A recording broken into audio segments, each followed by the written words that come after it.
and forward-looking vision for India's higher education system, institutional restructuring and consolidation, and towards a more liberal education and national education policy framework. I, Professor Suraj Boyer, would like to welcome you all on behalf of MIT Art, Design and Technology University for this most insightful webinar today. So let me just share one AV with all of you.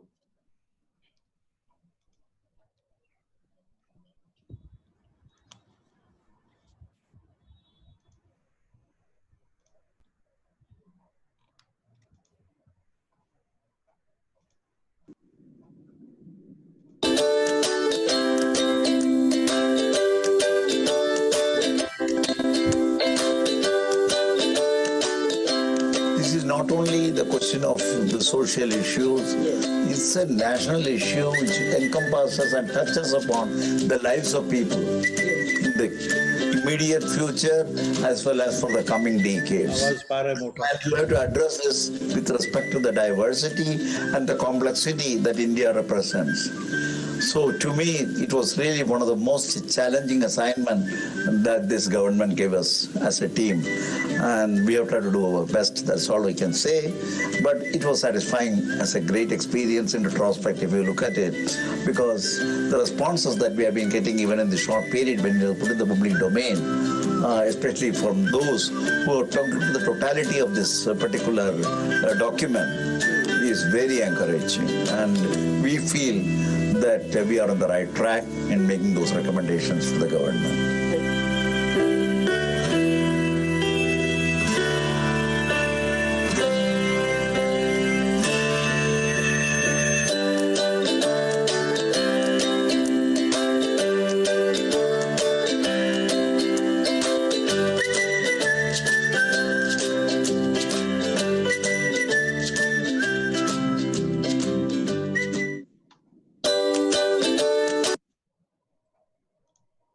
Thank you, sir. Over to you, Professor Dr. Mangesh Karad, sir.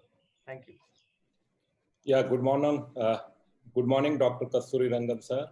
Good morning, our founder, Dr. Vishwanath Karad, sir, and all other attendees for this wonderful webinar on the National Education Policy, Opportunities and Challenges. Firstly, on the behalf of the MIT Art, Design Technology University, and on the behalf of the MIT Group, I'm really delighted to welcome our today's speaker, Padma Vibhushan, Dr. Kasturirangan, sir. Sir, we are very proud. We are really honored by your presence on the platform of the MIT Art Design Technologies, this social media platform for this webinar. And I am privileged to welcome you, being at a personal level. Sir, we have gone through your policy, and we are really excited to listen to your policy. But prior to that, let me say a few words about the preface or the background of the higher education in our country. Higher education system plays a very important role in the country's overall development, which includes industrial, social, and economical development of the country. Indian higher education is third largest in the world. The role of Indian higher education institutes, such as the colleges and universities, in the present time is to provide quality-based education and to empower youth for self-sustainability. So with this motto, the education sector works throughout the world, and no doubt in India also we work on this principle.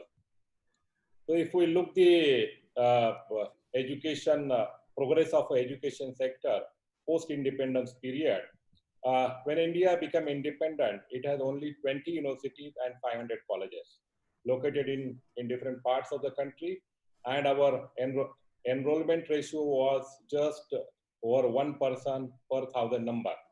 Women participation was very limited, almost negligible.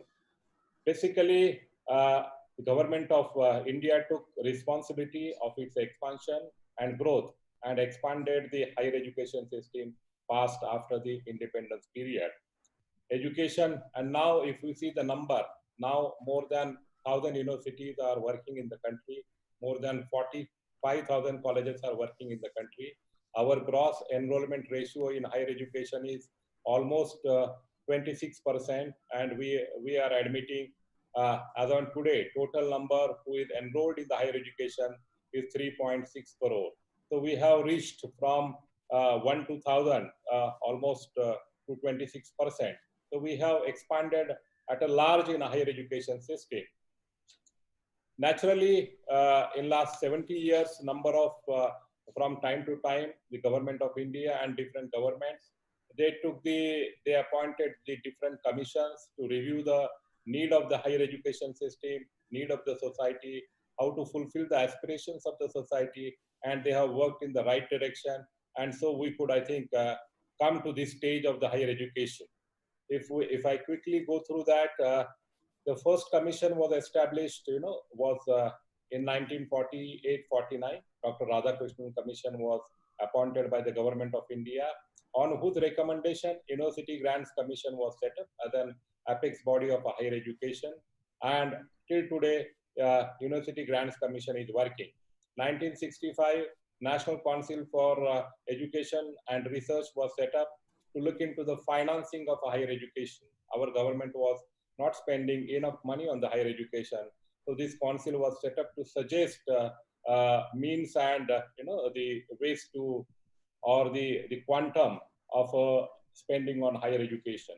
1966, Kothari Commission was appointed, and they really give the great emphasis on the spending of at least 6% of a national income on the higher education. And there were a number of other initiatives they proposed. Autonomy was the other great initiative. They stressed on the autonomy to be given to the higher education institutions. 1986, Rajiv Gandhi declared new policy on the of education policy, that is called as the new education policy. It got revised in 1992, that is called as the revised education policy. Again in 1994,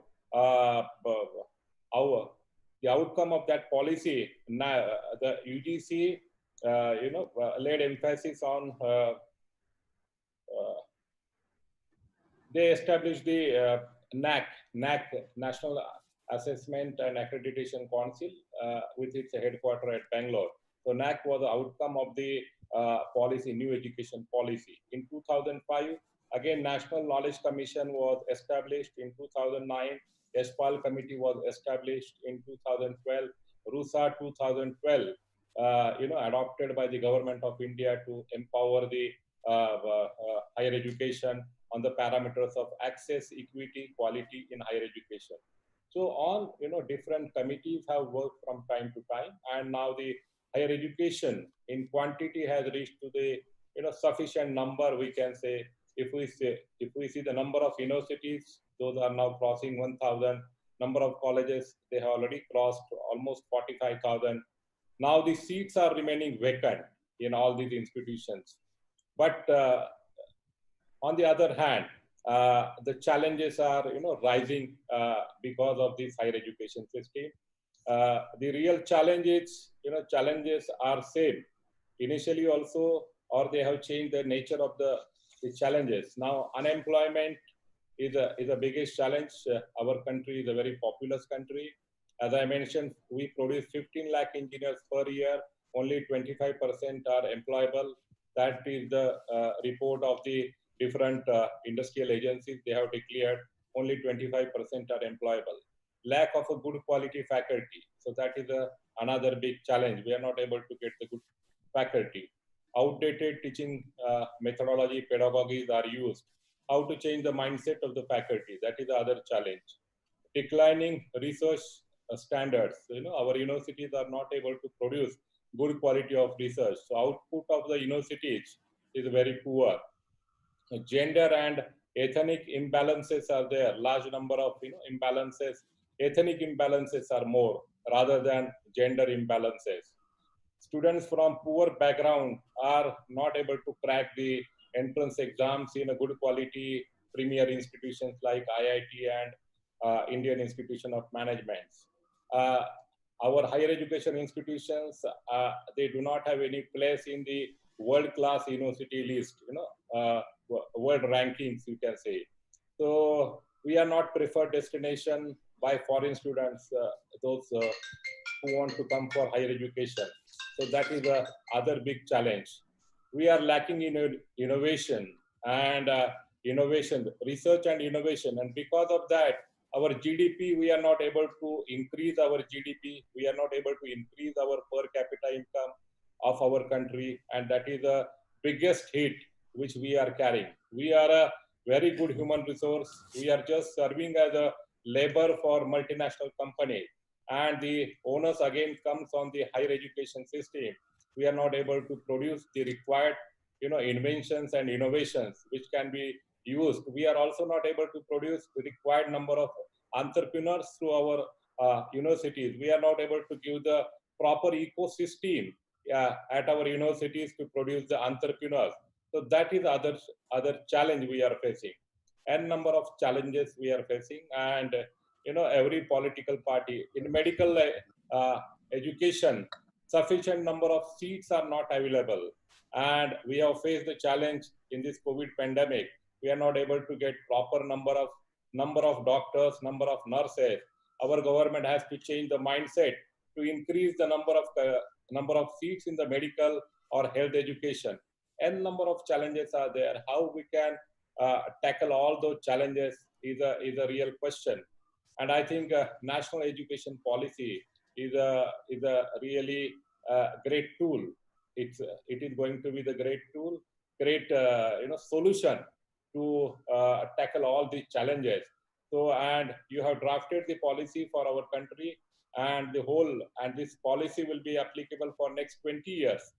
And on this background of the globalization, the change in policy or the new initiatives in the policies will be very important, and how we can incorporate those changes in our existing higher education system is another challenge. How we can change the mindset of the private entrepreneurs, private educationists.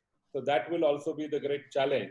With all these challenges, we have invited you here to talk on the new education policy. What will be? How are we going to tackle the challenges in higher education, and what are the opportunities, and how we can become the preferred destination of higher education in coming decade or so. So with that, I think I request you to talk on this topic, and I'm handing over the mic to you.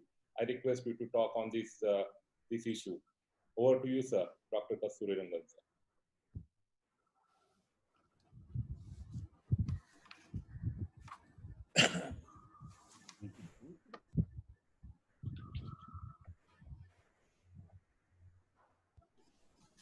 Thank you, Professor Mangesh Karad ji, for those very thoughtful remarks at the beginning of this talk.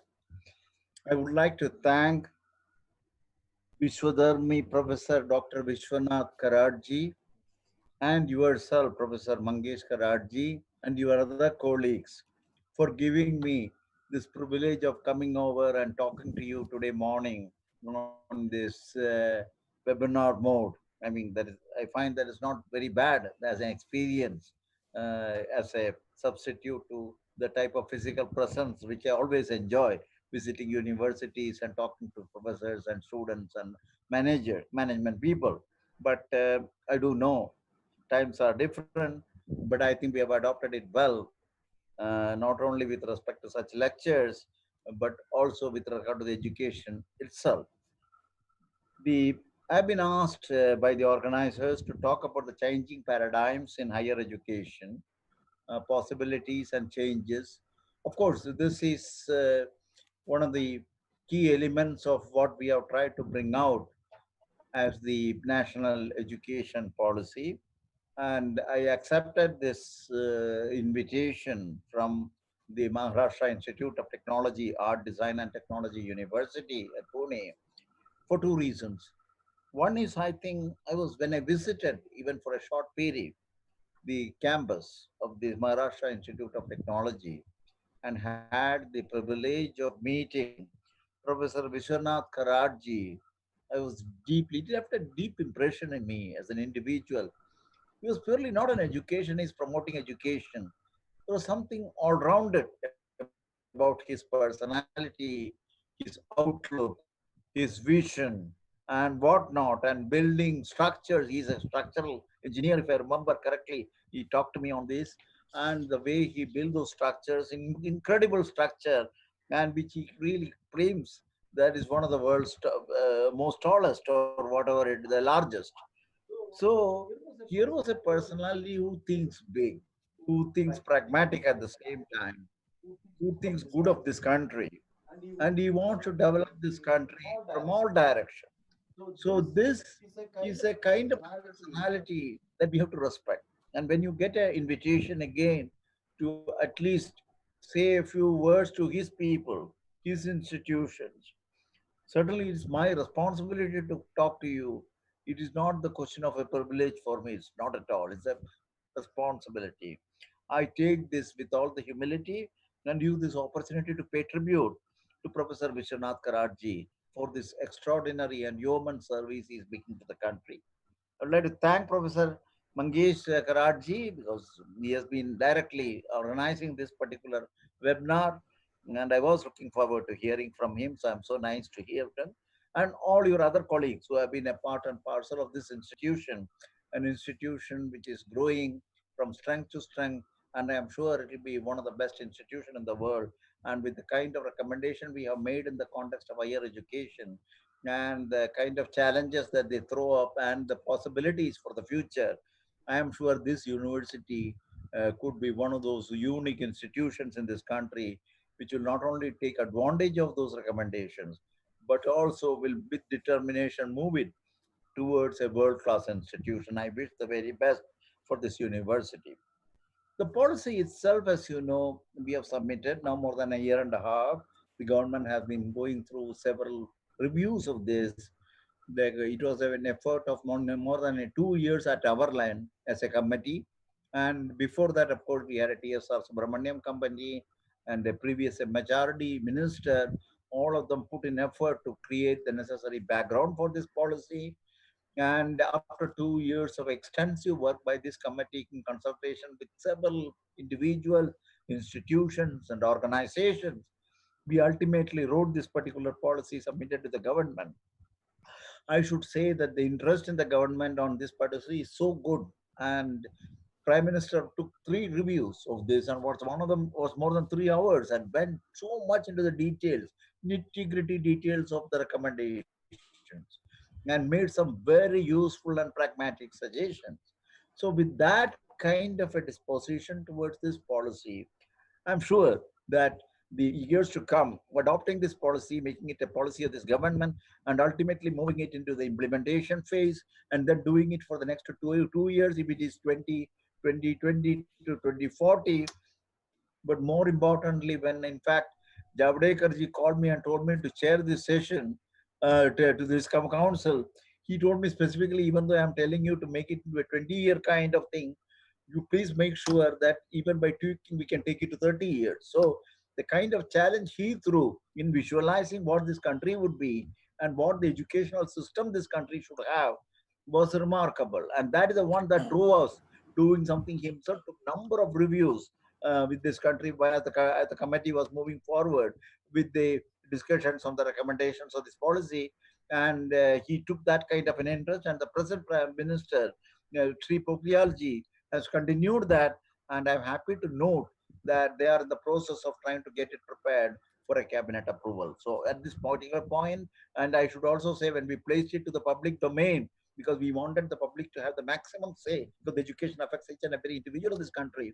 We were really very thrilled to know we are more than 200,000 inputs from various sources of different levels, even after getting so much of input while formulating the policy. So you can see the importance that the country has attached to education. It has always attached importance to the educational aspects. And I'm happy to say that I'm sure that this can certainly make a difference to this country in the coming years. So, having made these statements, I'll straight go into the topic, which is the changing paradigms in the higher education. I would like to say, start with the fact that why the what is the higher education and its relevance.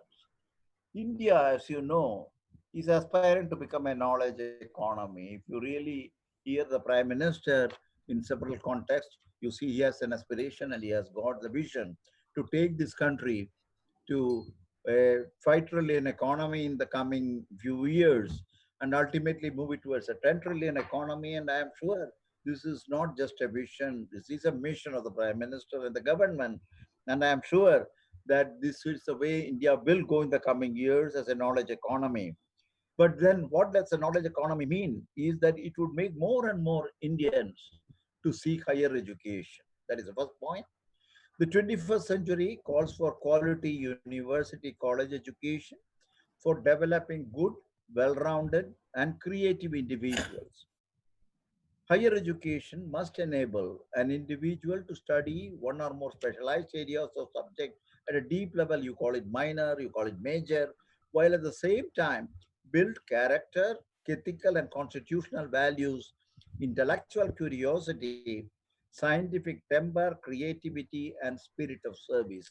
I want to say this because all through our policy, we have laid emphasis on an all-rounded development of individuals as a part of the education.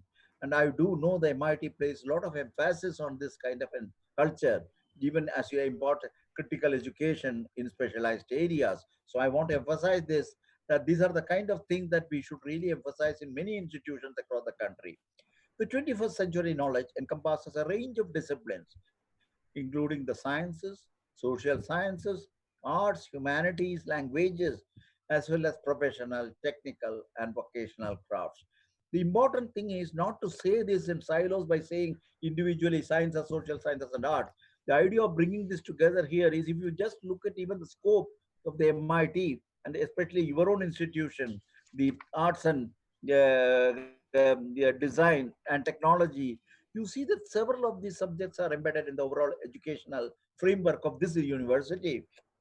The point is, there can be a synergy?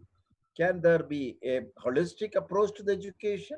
And do we try to create what we may call as an integrated concept, where many of these subjects are part and parcel of an overall preparation of a youngster in the years to come when they graduate from a university system? The important aspects in this connection are to first examine where do we go wrong with the. In fact, Mangeshji said specifically about some of the major problems of the higher educational institution. So I will be only repeating some of those when I try to say that what are the major problems. It's fragmented higher education system, nearly 50,000 higher education institute. Do we need that kind of a number? And many of them have got just 100 students. You got few teachers and they are suboptimal. When you talk of a modern concept of an education, 100 students and one or two teachers doesn't make a higher education. This is what first. Lack of emphasis on learning outcomes and development of cognitive skill. You don't evaluate whether the youngster has really learned and he has understood principles cognitively, he is able to operate and so on. Rapid separation of discipline, another two things. There are too much of an early specialization and streaming of students into narrow areas of study. Lack of access of higher education, this is another major problem. So we need to correct it by filling the gap in different locations, socioeconomically disadvantaged areas. Lack of teacher and institutional autonomy. This everybody knows. I don't want to go further into a place like this where everybody knows what it means. Other issues include lack of research in most of the higher education institutions, suboptimal governance, inadequate regulatory system, and problems associated with large affiliating university. There are too many affiliated colleges with the universities just being left with the responsibility of purely conducting exams. Is that the way we want to run the higher education? So that is one of the things that we have discussed quite a little detail in the policy. So what is overhauling and re-energizing the higher education against these kind of issues? We have to move towards a higher educational system consisting of large multidisciplinary universities and colleges with at least one or near every district. In fact, this is one of the key elements, access to higher education by putting colleges or higher education institutions one or near every district, and more MBTA across India with our medium of instruction also in programs in local and Indian languages. We have spent quite a lot of time discussing this question of languages and the teaching in Indian languages and local languages, not only at school level, but also at the higher level. Moving towards more multidisciplinary undergraduate teaching, I will come to that. This is one of the very critical recommendations we have made. Moving towards faculty and institutional autonomy, again, extremely important. Ultimately, the university has to function to the requirements of the modern things, which includes the question of quality and innovation and things of that kind. Revamping curriculum, pedagogy, assessment, and student support for enhanced student experiences. This is again very much given thinking with particularly the question of how do we look at the curriculum and pedagogy in the modern context of the various subjects and the way they have to impart it in terms of the knowledge, reaffirming the integrity of faculty and institutional leadership positions and the merit appointments and career progression. This is one of the key elements. You have to appoint quality faculty. You need to have high institutional leadership of highest level in terms of competence. So these are some of the things which we found as we discussed the policy related things that these need to be corrected, and the establishment of a national research foundation. I said that today the universities, nearly 800 or 900 universities that is there spread across the country, we do have severe problems with respect to the research programs. And we need to really look at it, because if the universities do not become the center of research in various subjects, and also have a coexistence between research and the teaching, I think that much the quality of the education itself will suffer. So that's what we have recognized in this. And then the question of the governance of HEI by highly qualified, I mentioned about this, both independent boards having academic and administrative autonomy. The question of regulation we have examined, and we found that we don't want to have a very heavy kind of a regulation with much more details with respect to integrity. Light but tight regulation is what we are recommending. Increased access, equity, inclusion of range of measures, great opportunities for outstanding public institution, and many of these. I'll come to some of these kind of things later. All I want to say is there are many issues, including the infrastructure, learning materials, the role of private system, role of philanthropic system, the role of ODL in various forms. So there are many such things. We will look at some of these things depending on the time that is available to us. We go to the institutional restructuring and consolidation in this connection. First and foremost, we need to end this fragmentation of higher energy. 50,000 institutions giving higher education, but most of them suboptimal. Just we need to move towards large multidisciplinary universities, colleges, and higher energy institutions, clusters. Maybe we should have in most of these institutions 3,000 or more students, and you are accustomed to this kind of numbers. But if you see the majority of the colleges and other higher educational institutions, we find that the number is dismal in terms of getting an optimum outcome. Help build vibrant communities of scholars and peers, break down harmful sellers for the students to become well-rounded disciplines across the disciplines, encompassing artistic, creative, and analytical subjects, as well as sports, develop active research across disciplines, and increase resource efficiency, both material and human. This should be a critical part, and this is where we need large student numbers and large teaching community and other kind of peers to drive educational system. A new vision for what constitutes higher educational institution in the university or the college is that it offers undergraduate and postgraduate programs with high quality teaching, research, and community engagement. Definition of university will thus allow a spectrum of institutions with equal emphasis on teaching and research, and those with more emphasis on teaching but with significant research. And ultimately, autonomous degree giving colleges, which will be referred to a large multidisciplinary institutions of higher learning, which can give undergraduate degree. So these are broad classes, three classes we have just put it here, in which the ultimately the higher educational institutions have to divide themselves in. Now, how does the institutional restructuring that I just mentioned about, how do we do this as a continuation of the discussion? First and foremost is to evolve this, the existing 50,000 and odd colleges and other institutions, if you really look at it. First and foremost is we need to have a stage-wise mechanism to move them from the present system to a new system of restructuring. Initially, grant academic autonomy based on accreditation processes. The first thing one can do with many of the institutions. Next, allow their own assessment, evaluation, and examination. Then they first become autonomous degree granting colleges coming out of the first two, or a constituent college of a university, not an affiliated college. I want to say that. With appropriate accreditations over a period, the autonomous colleges will evolve into a research university or a teaching university. So this is how the four steps in which they there are not that all of them will fall into this or will be able to go for this kind of a thing. We have also recommended that many such institutions which are unable to go for one or the other of these, granting that there are some other options also available, one can explore those, otherwise they have to be closed down. By 2030, at least one large multi-university, multidisciplinary ITA is near every, I mentioned about this.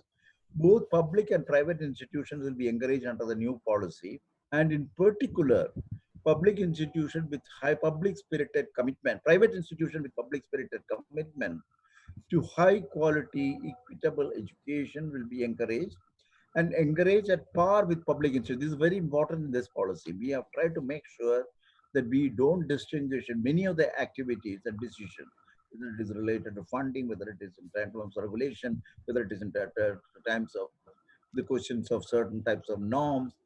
We want to make sure that public and private institutions enjoy the same level of advantages or disadvantages.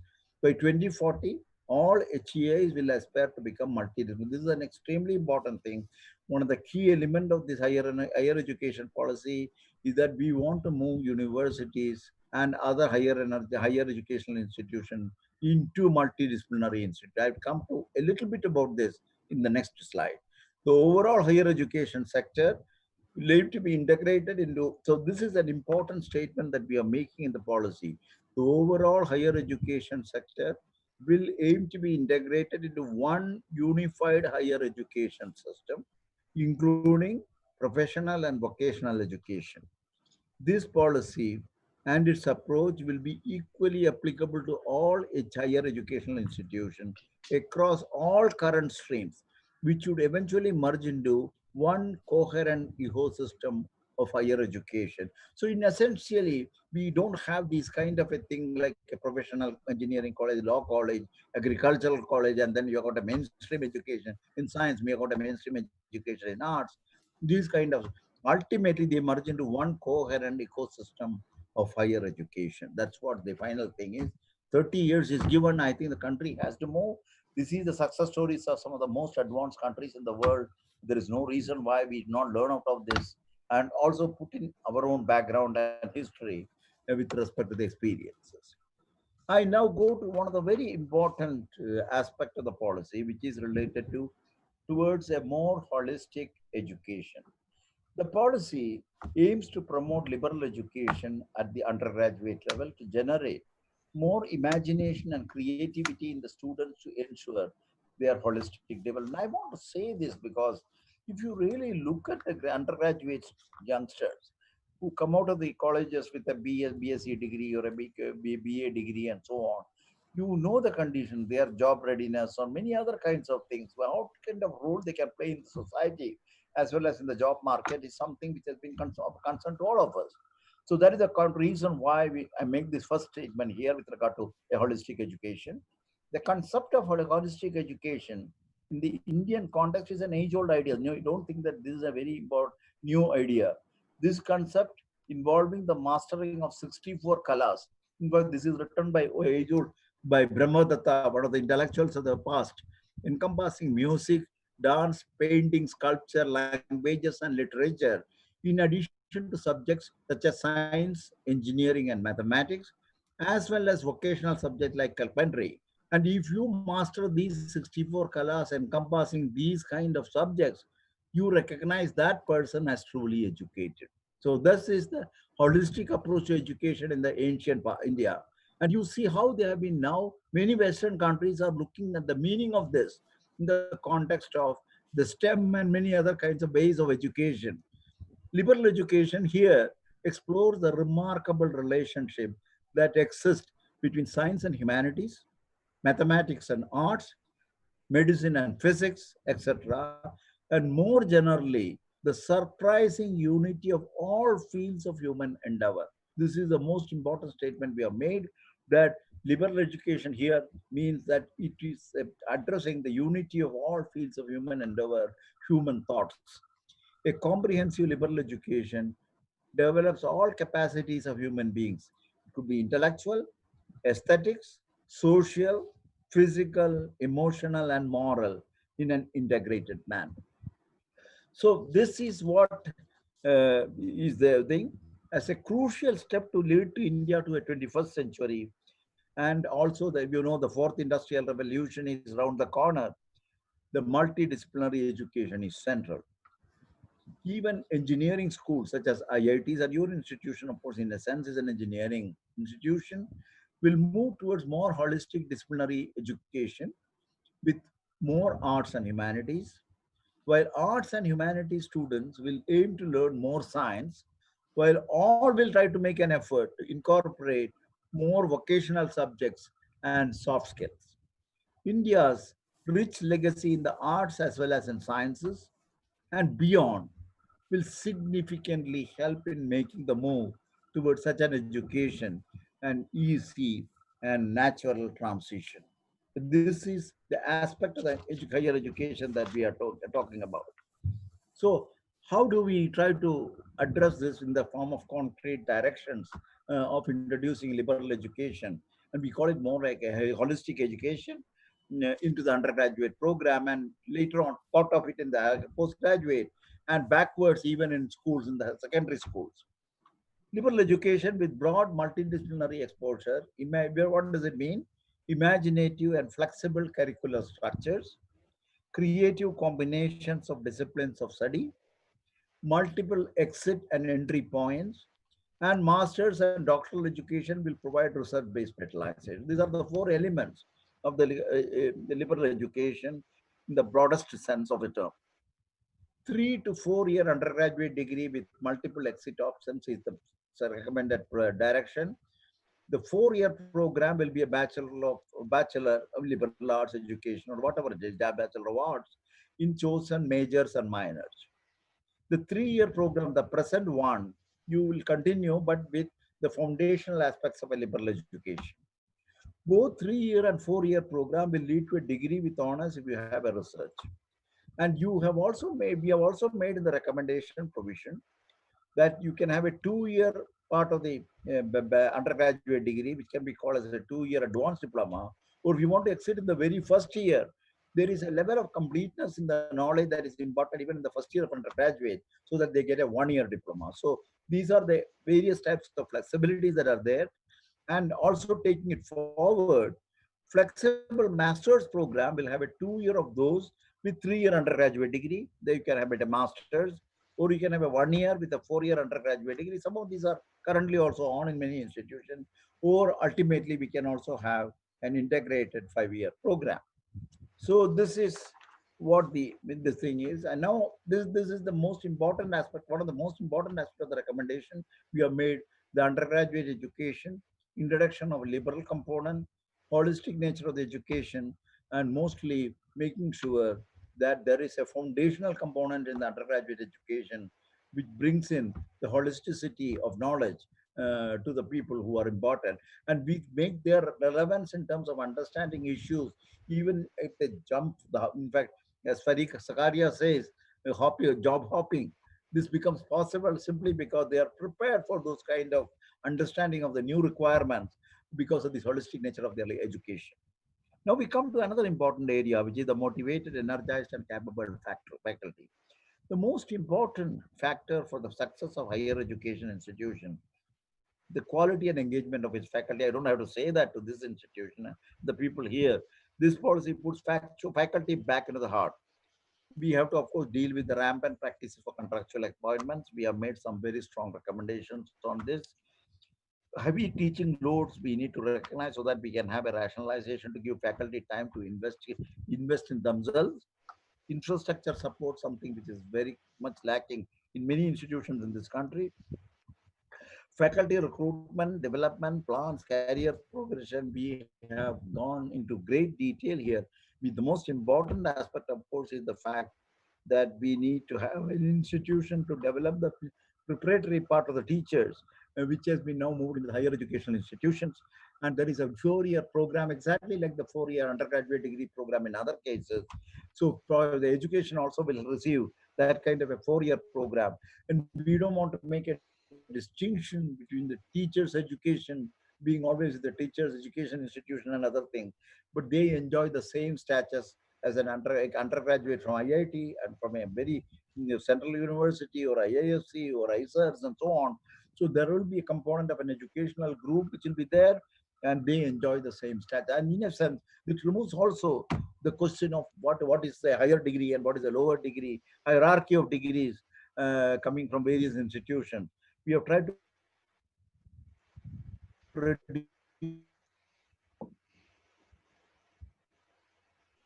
this by way of so we strongly think the institutions, higher education, and they have to have the benefit of knowledge of multiple subjects and then work on specializations which they would like to choose for the teaching. So then appropriately design permanent thing, faculty to be autonomous, all those kind of infrastructure for continuous professional development. You know all these aspects of it appropriately designed. Bridge courses for mid-career if somebody wants to switch from a regular profession to into a teaching profession. There are the provisions for that in the policy, which will enable them after a certain orientation to move into teachers profession.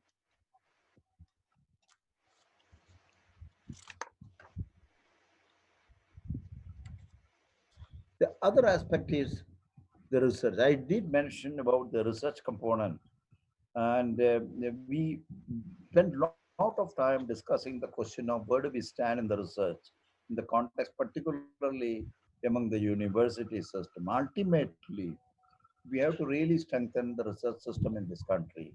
It cannot be done purely by means of entrusting this job to some of the research departments, whether it is DST, DBT, the CSIR, even atomic energy. They are all good. They have got their own directions. They have got their own institution to do research. But the most important aspect, there is something which is called as fundamental research. There's a question of applied research, and there is a question of a large number of teachers who are research grade and research quality in the university system. How do, unless you rope them, substantial scaling up of research activities and creating the parameters that are needed to show ourselves as a research nation, of which I have mentioned a few of them here, will not happen. So what we have tried to do is to create a fund to seed research in all universities and colleges so that the synergy between research and quality education can be leveraged maximally by means of introducing research into university system on a scale which has not been so far in the educational system. The National Research Foundation will fund research across all disciplines and significantly expand research and innovation at all universities and colleges, including private institutions. Our recommendation is to ensure that this research is not only devoted to the public institutions, but also private institutions will derive advantage from the NRF funding, the public funding process. It will have four major divisions. It will have four, or even now, right now, the discussion is to have for all major divisions in sciences, technology, social sciences, and humanities, with provision to create more. The scope of the work, of course, will be funding the research through competitive process, peer review processes, building research capacity at the academic institution. So we need to have mechanisms to do that. There are the not only question of submitting proposals, but also to guide people, seniors who are available in the region, whether they can be brought in to provide the seeding capability and the research capability in those locations, creating beneficial linkages between researchers, government, and industry, something which we have been always talking but has never taken off in a significant fashion, and disseminating research through seminars, which is an important component of communication of the research outcomes. So this is something which we have recommended. It's an extremely important step. It will have a substantial funding from the central government, and there will be a mechanism to identify research groups. But the ultimate idea is to proliferate research all across the university system and make the university system vibrant both in research and teaching, and where each will get the best of the other. This then will be the uh, other part of it. Is there are a few other things I would like to mention about the higher education. I mentioned in the beginning that ultimately the higher education will be holistic, and most of the areas, various areas, whether it is professional related to engineering, law, agriculture, medicine, and so on, they will have to take a holistic approach. So a professional education here is not only preparing for the practice part of the education. If, for example, if it is medical, but professionals may ensure broad-based competencies and understanding of the social human context, a strong ethical compass, in addition to high quality professional capacity. So you have the 3 or 4 important dimensions to the professional education. And if you carefully look at the present professional education, high quality professional capacity is the best that can be being imparted. But there are other dimensions to which will make the professional more complete in terms of his practice. A separate review we need to, there is no complete answer in the policy towards this, but we have made a recommendation to have a separate review committee to look into this aspect in agriculture, law, medical, and technical. And but most important thing is all institutions offering professional or general education must organically evolve into multidisciplinary institutions, offering both in by 2030. It could be even 2040. That is what the present discussion is. But what is important to note is that the mainstream education and the professional education, they will organically merge, evolve into a multidisciplinary institution. You have these examples, places like Stanford and MIT. They're all part of this kind of, and I don't think I need to give more examples of this, but you appreciate this importance of this. The policy recommends, of course, there are many things we have gone in, but we have not gone into the same detail with regard to healthcare, education, or industry, undergraduate, agriculture, or even in legal profession, because they have to correspondingly be done by the experts. So we have left this as open, but we have pointed out by 2040, most of the institutions ultimately have to evolve into a multidisciplinary institution. The next one is with respect to autonomy. And this is something everybody looks for. All higher education institutions will become autonomous self-governing institutions. I think this is, I don't have to emphasize this more than just making the statement. You're all very well aware of this. Independent boards for management, governing, competent academic administrative staff, financial autonomy. So financial, academic, and administrative autonomy is the other part of it. And they have to be percolate down to all the levels of management and administration. So this is the appointment of vice chancellor. We have discussed a little bit on the processes that is there. Elimination of external interferences with regard to the appointments. Then we'll be free to start running programs, curricula, and so on. There is an autonomy and academic side. Then affiliation system to be altered. I mentioned about this. Affiliated college will develop into autonomous degree granting colleges on one side. Affiliating universities will develop into vibrant multidisciplinary institutions, and they will be compensated financially. The policy does explicitly make the statement regarding compensation for changing over the multidisciplinary institutions and moving over to the affiliation institutions, to universities or autonomous college. If there are financial implications to that, that the government will look at it with respect to solving this problem. So I want to then bring another important thing which is of interest to all the people. Here again, this is regarding the governance and regulation at the higher education level.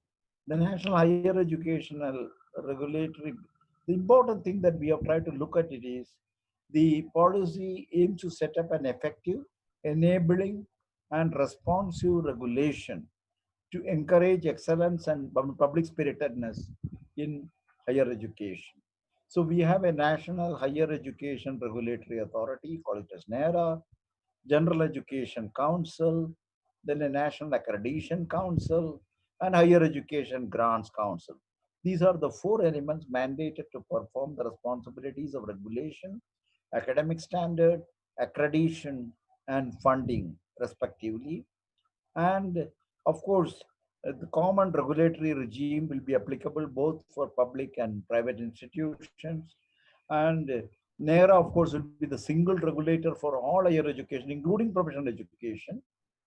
Higher Education Grant Council will deal with all the funding matters, which will replace, in essence, replacing the present University Grants Commission.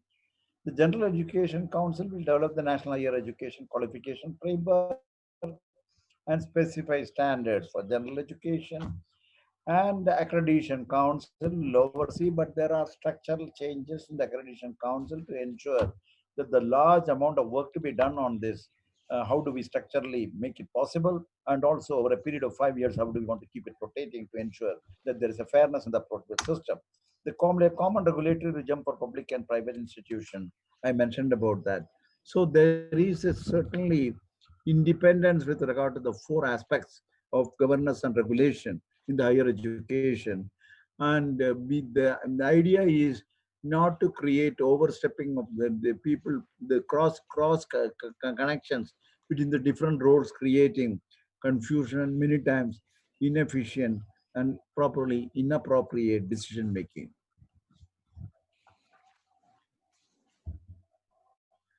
The technology, again, use of technology, improving education, teaching. I don't want to go into the details of supporting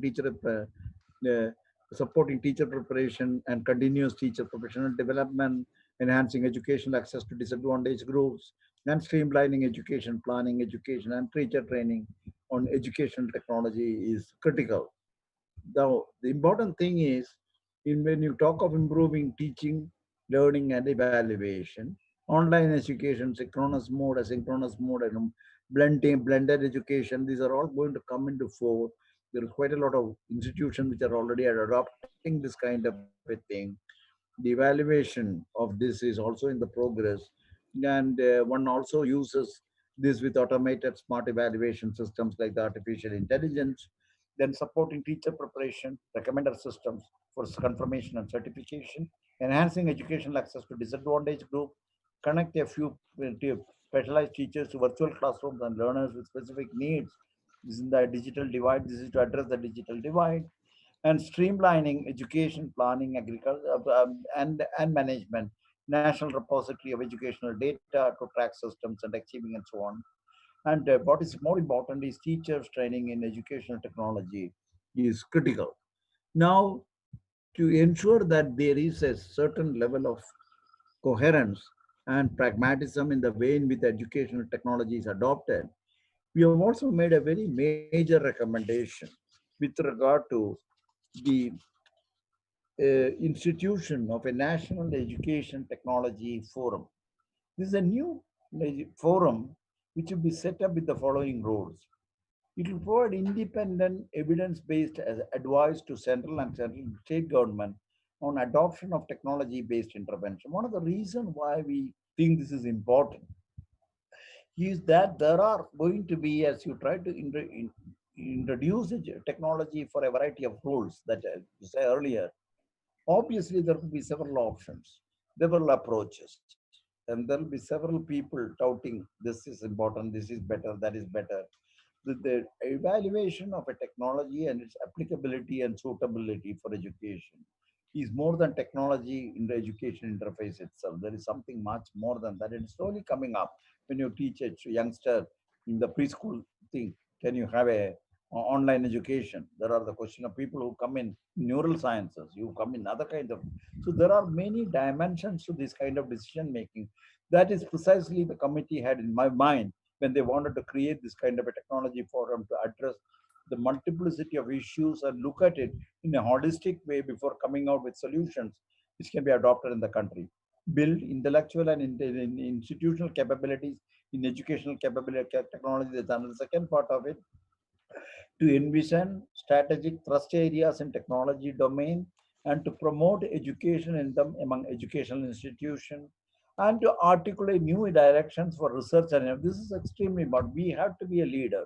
And as Mangesh said, if India has to be the center of an educational hub, we need to provide new direction to not only the education per se, but also for the technologies that will drive education.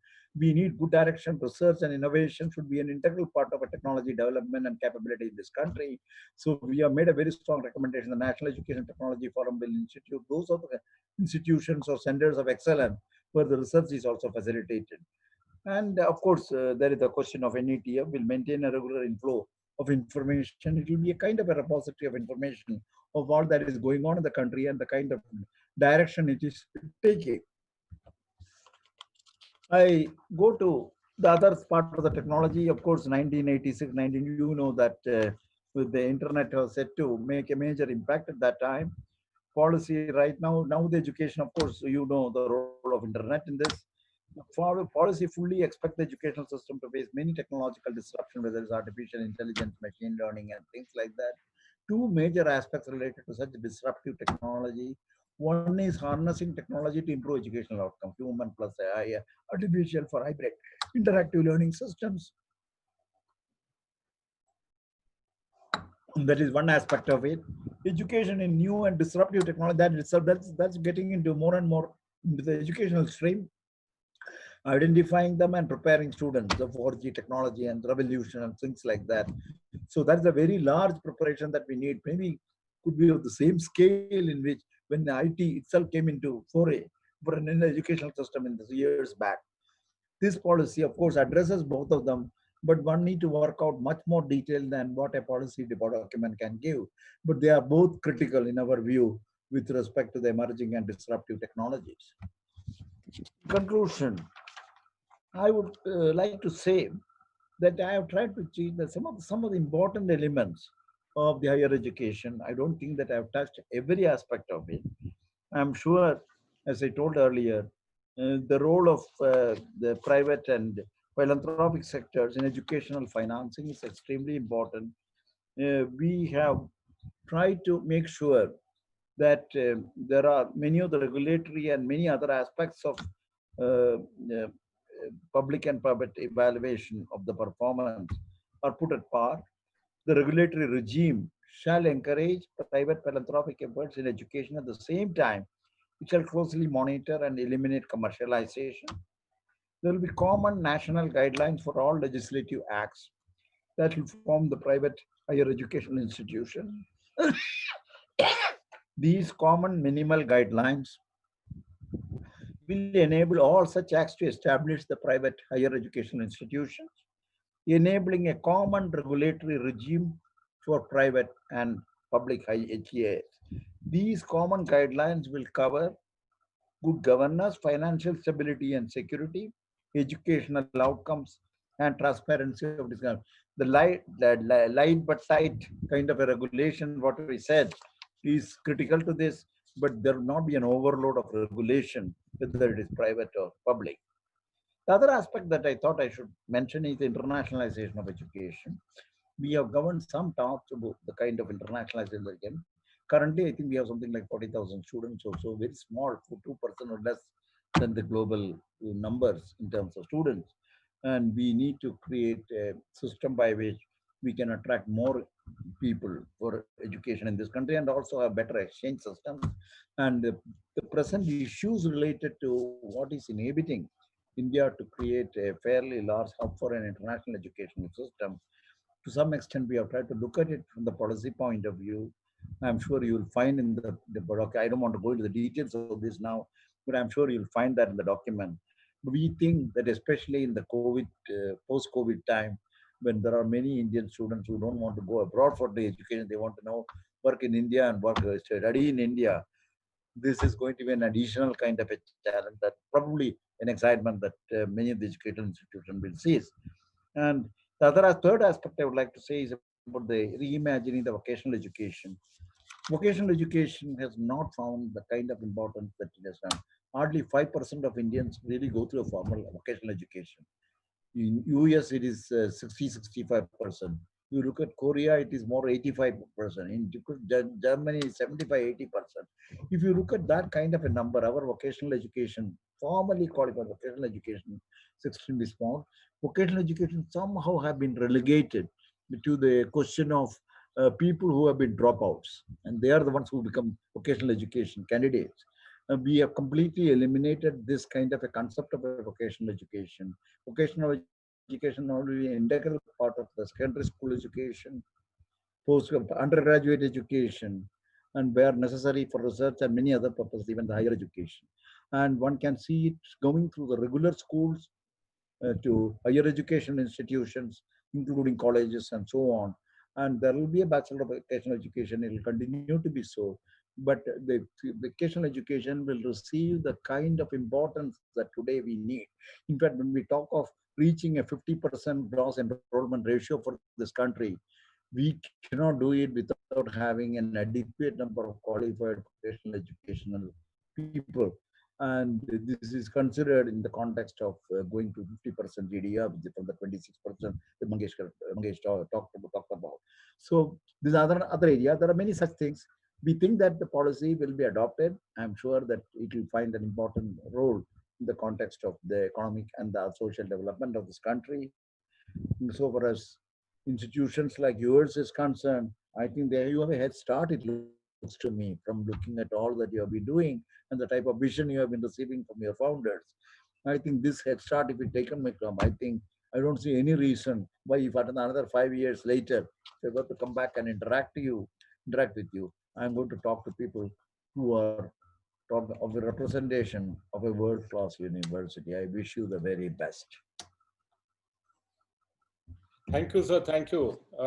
We are really delighted because while listening to your all speech and thoughts, we got very happy because our founder, Dr. Karad sir, used to always talk about the holistic education.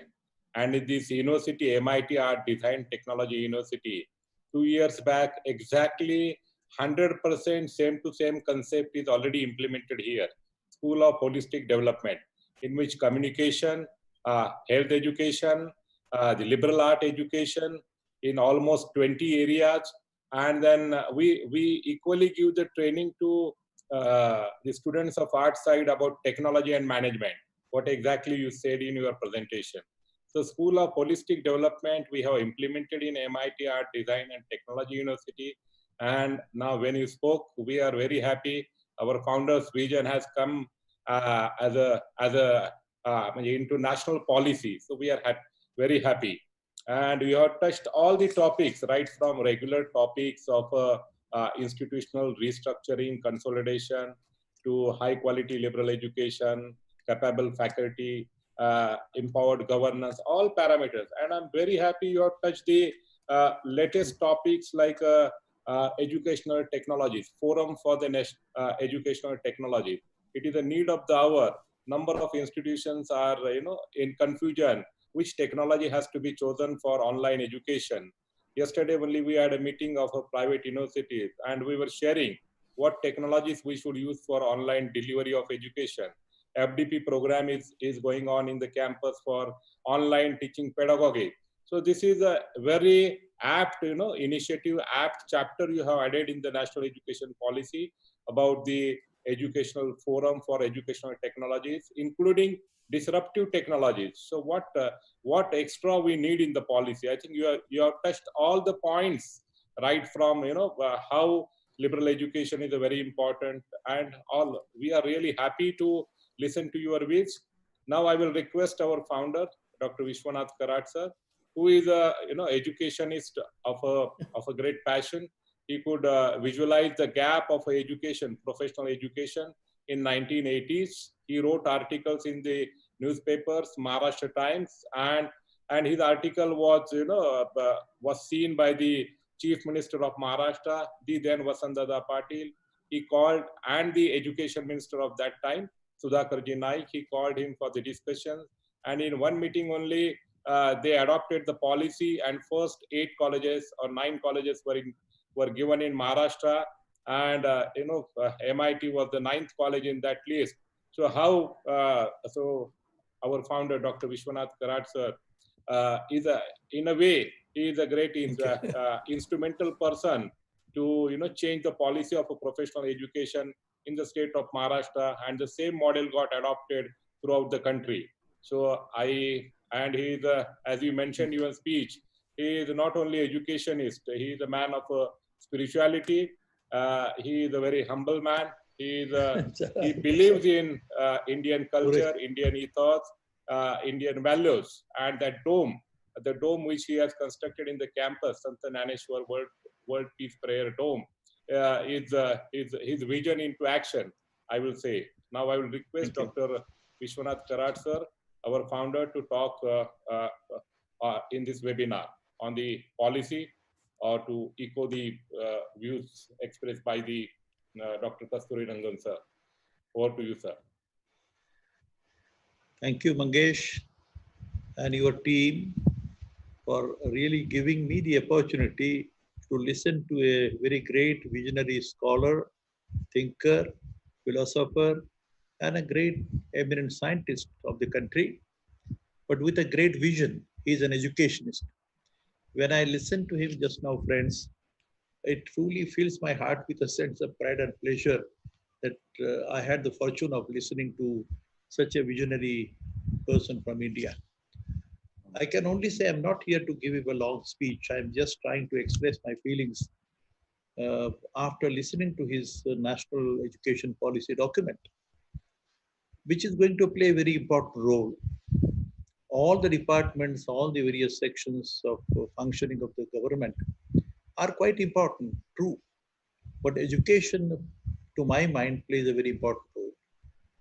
And one word I'll tell you, Kasturirangan sir, you almost ended this whole address with one word, what Mangesh said just now, holistic education system.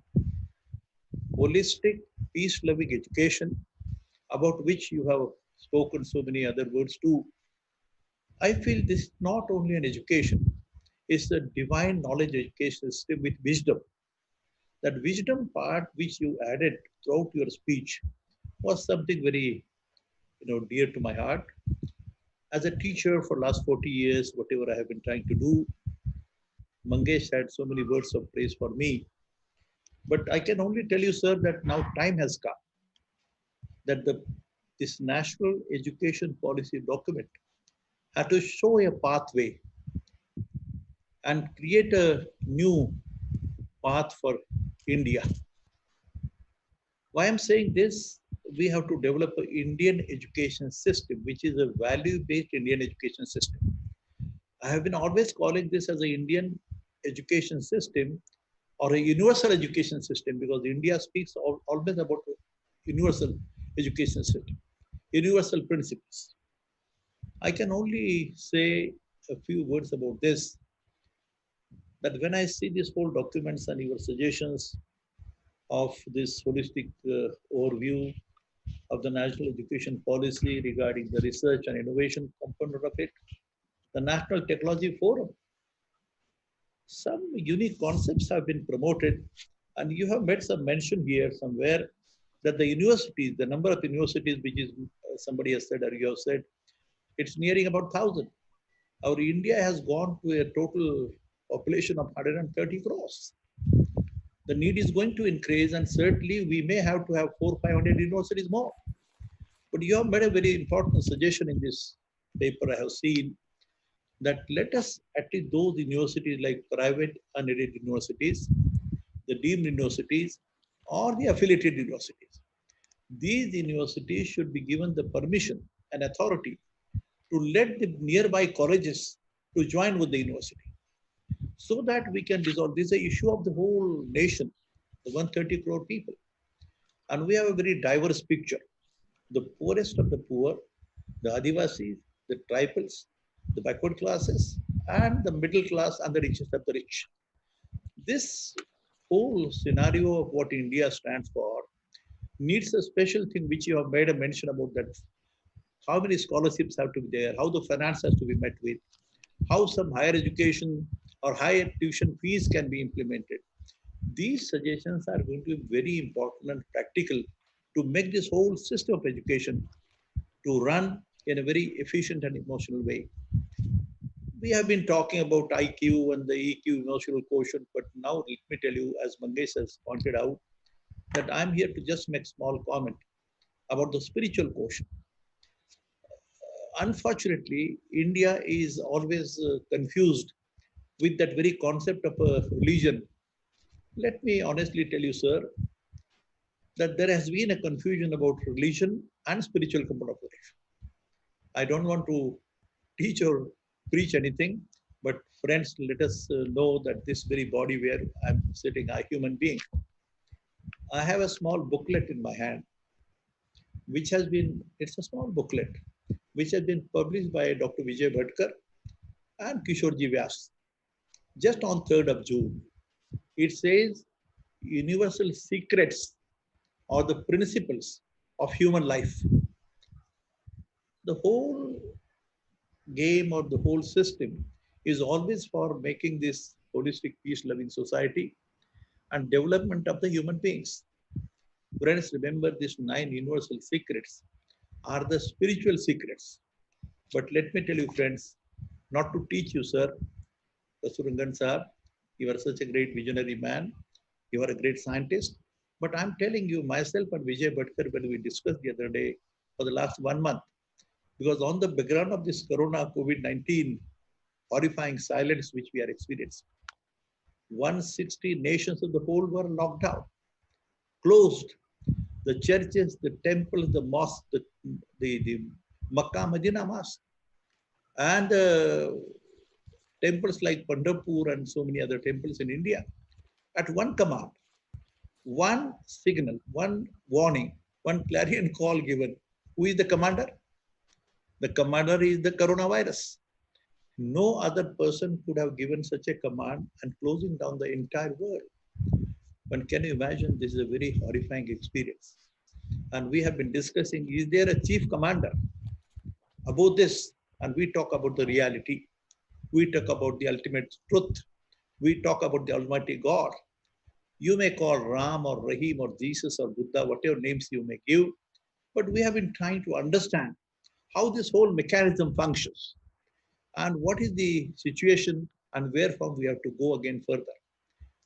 Are you going to wait for another impending danger like this, what we are experiencing for 2-3 months? The question is, in this case, this very universal secrets which I have said, sir, for your information, I had the fortune of discussing these things with you when we met at ADT University last time, but possibly it was a brief discussion. Let me only say as an education part, these secrets were spoken 720 years back by philosopher Naneshwara, which are being revealed.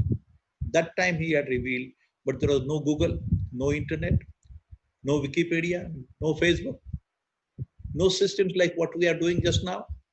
This time and space has changed the concept.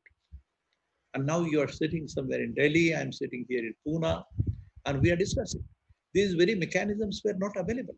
But still, these very universal secrets, which are the final truth.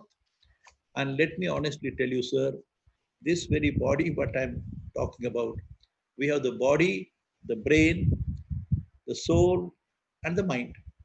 And these 4 together makes a human being, makes a living being, smallest of the small. The question is, the body and the brain speaks about the scientific aspect, and the soul and the mind speaks about the spiritual concept. It is called as consciousness. I'm very glad to tell you, sir, for your information. I have been trying because it was Dr. Penrose, Dr. Schrodinger, Dr. Einstein, and all these great scientists of the whole world who gave the 10 scientific laws or 10 scientific inventions. But now the world has been coming to the end of the scientific innovations and discoveries. Everything has been developed. Everything has been available with the scientific innovations and discoveries and the research and the tools and the industry. Question is, we are losing and not having a peace of mind, the world peace which I talk about. And how to achieve this was the main question, and for which, let me tell you honestly, sir, it is only the value-based universal education system, which is nothing but the Indian education system, based on the appropriate understanding of the role of science, scientific component, and the spiritual component, which we call as the consciousness. And fortunately for information, Kasturirangan sir, I had the fortune, as per the suggestion of this Dr. Penrose, who has said that at the end of scientific innovations and research, now we begin and have a full of the various schools called as a school of consciousness, schools of reality, the schools of the ultimate truth. And fortunately, MIT has taken a lead, as Mangesh has said, that holistic school is one aspect, but equally we have started also the MIT School of Consciousness, understanding the ultimate reality, the ultimate truth, which itself is the secret of human life and the universe itself. And as I said to you, sir, the scientific aspect and the spiritual aspect put together makes a universal aspect.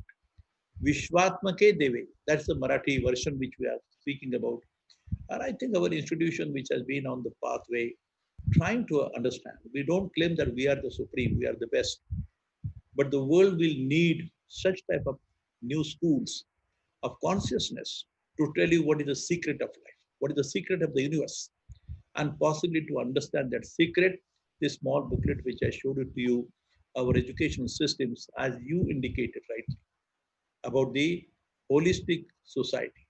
I think that is what ultimately it means to, and that will be the pathway which you have shown through a national education policy document. I think we'll try to follow. I'm grateful to you, sir. Thank you so much. Yeah, thank you, Karad sir. Yeah, I think everyone, you always have a new idea, altogether unique idea. School of consciousness and reality is another, way of thinking, and you are going to make it reality. School of consciousness and reality. Uh, Here, I would like to. There are a number of questions, Dr. Kasturirangan sir, but I will ask only one or two questions. I know you have limited time. I was you have mentioned in your policy somewhere under institutional restructuring and consolidation, Mission Nalanda and Mission Takshashila. So, what exactly is this Mission Nalanda and Mission Takshashila? They are to be launched to catalyze new architecture of a higher education. So, can you enlighten about us these two missions?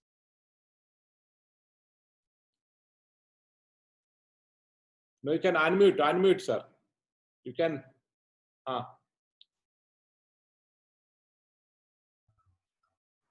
Yeah, Yeah, please. the actually ultimately, even though they have been given this kind of animation, Takshashila and Mission Nalanda, the whole idea is to make sure that there are three stratas of university system and higher education system. The colleges, for example, could be converted as the Takshashila. The teaching universities with research could be called as a Nalanda. So that part of the nomenclature that we have tried to put somewhere else is can be seen with respect to the three levels in which we have tried to identify the educational institutions in the future. The research teaching come research oriented and degree giving autonomous institutions. So I think you don't have to see beyond this with respect to what is implied in Nalanda and Takshashila. All it says is that there is a multidisciplinarity, there is a large influx of students from all over the country and the world, and the old culture of learning in a holistic way. These are all from Nalanda and Takshashila. So they are implied, but they are implied for all the three types of institutions which we have already said. So I think we need to see only with that kind of a relation. Okay. Thank you, sir. And there is a only last question. What, according to you, are the big idea, or is the big idea in new education policy as far as higher education is concerned, which will radically alter the higher education system in India? Which is the best idea, or which are the one or two best ideas, in your opinion, that will really impact the higher education in our country? I want to tell you one thing about this policy. It's an end-to-end policy, mind you. Yeah. It is if you got a necklace and if I want to take out one pearl out of that, and the other things will collapse. So, in first you should keep it in mind that this is an integrated system right from the day the child is born to the day on which he does his profession and then passes out. There is something about it, but only thing is there are several routes in which this happens. there are the subsets, sub-rules, sub-subsets and things of that kind. But if you ask me what can make a change to the higher education system, it is, first of all, to me, it looks that the undergraduate education need to be certainly revamped with respect to its utility on one side in the context of the changing paradigm of jobs. With respect to, for example, uh, the 4G, the 4G, the revolution, the sustainable development goals, of objectives. If you look at, and then the country's needs with respect to an economy which has to move from 5 trillion and then to 10 trillion. If you look at these aspects of it, you need an educational system which is compatible with the kind of dynamics that they will produce into the knowledge society. This first we think that as the undergraduate education gets retuned into this, and that is precisely why the undergraduate recommendation that we have made, a 3-year basic degree and a 4-year with a research degree with honors, exit in the first and second year with a diploma, and having a foundational aspect of a liberal education together, I think it's one of the very key elements of the recommendation that we want to do. That's number one. Number two is with respect to research. The university system and the research need to be complete. I don't know how complex it is, but I think we need to change the culture. We need, that the university need to be, at least have a good university. You need to have, first of all, with the fact that there has to be a holistic nature, the ability to move from one subject to another, and changing the ability to choose your subjects and make a success of that knowledge is one aspect of it. Combining research and teaching, this is another thing. There are always questions of whether they are the right thing, but I think if we want to really get the best of the knowledge for the undergraduate students, that will come only from people who know the tomorrow's subject, the teachers who do research. The researchers are not an integral part of teaching. There is a second part of it, so we need to do. The third is the university should be allowed to create enough amount of adventurism among the students and researchers. There will be failures in the research and there will be successes in the research. The failures are as important as the successes in the research. People don't understand. If you are successful, then you are given the top. That should not be the culture of a university system. And so this is the other part of it. And ultimately, it should be able to cater to all the kind of cultures. First of all, this country itself is a multicultural society, and the world is even broader multicultural society. The university system is the place where the mingling of the cultures is possible. I think these four elements in the different parts of the policy, which deals with what you call as a perfect university. And mind you, we are talking of only one university. There is no deemed university. There is no question of a pre-university. There is no question of a deemed to be.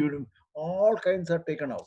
There is a meaning for a university, public university, and that university is what I said with respect to this. And this is the second part of it. And the third aspect is, I think we need to bring in the full numeracy and literacy part of the education into the fore. Currently it is 5 crores, and the next 5 times there will be 10 crores of illiterates in this country. I'm talking illiterates. And we need to lift the population out of this kind of a thing. So this is the third element I would like to.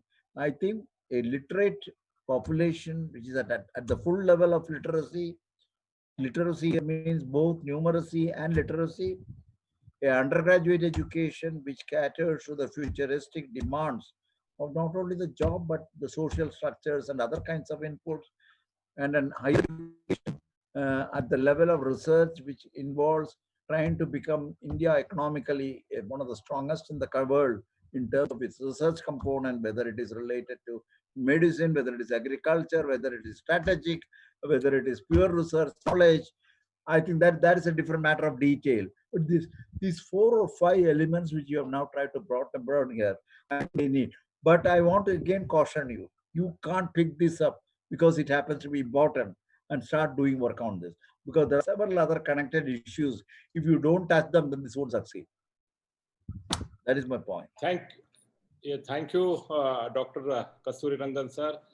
I think you have really lived the idea or lived the national education policy. You have bred the national education policy. The policy is totally percolated in you, and you are really talking in a very in a crux matter. What exactly in a simple language or in a organic way you have explained the crux of the policy. We are really thankful. I am very happy to announce here MIT Art Design Technology University has also taken initiative to establish a center of innovation, by which innovation research we will do later, but at least innovation in product we can apply inventions which are already done. We are going to use the disruptive technologies for innovation and how we can create great impact in the innovation. So that is our next target. Center of innovation, we are going to make it workable in the university. So sir, we are really delighted, we are very honored, we are very enlightened. I do not have enough words to thank you on the behalf of the MIT Art Design Technology University, on the behalf of our president, our founder, all our faculty and all our students. We are really grateful to you for coming on this platform and giving this wonderful webinar on the challenges in higher education on the background of the coming national education policy. Sir, once again, we are really grateful and we invite you to the campus someday after this pandemic is over. Thank you, sir. Thank you. Thank you very much. Thank you, Karad, sir. Thank you. Thank you. Namaste.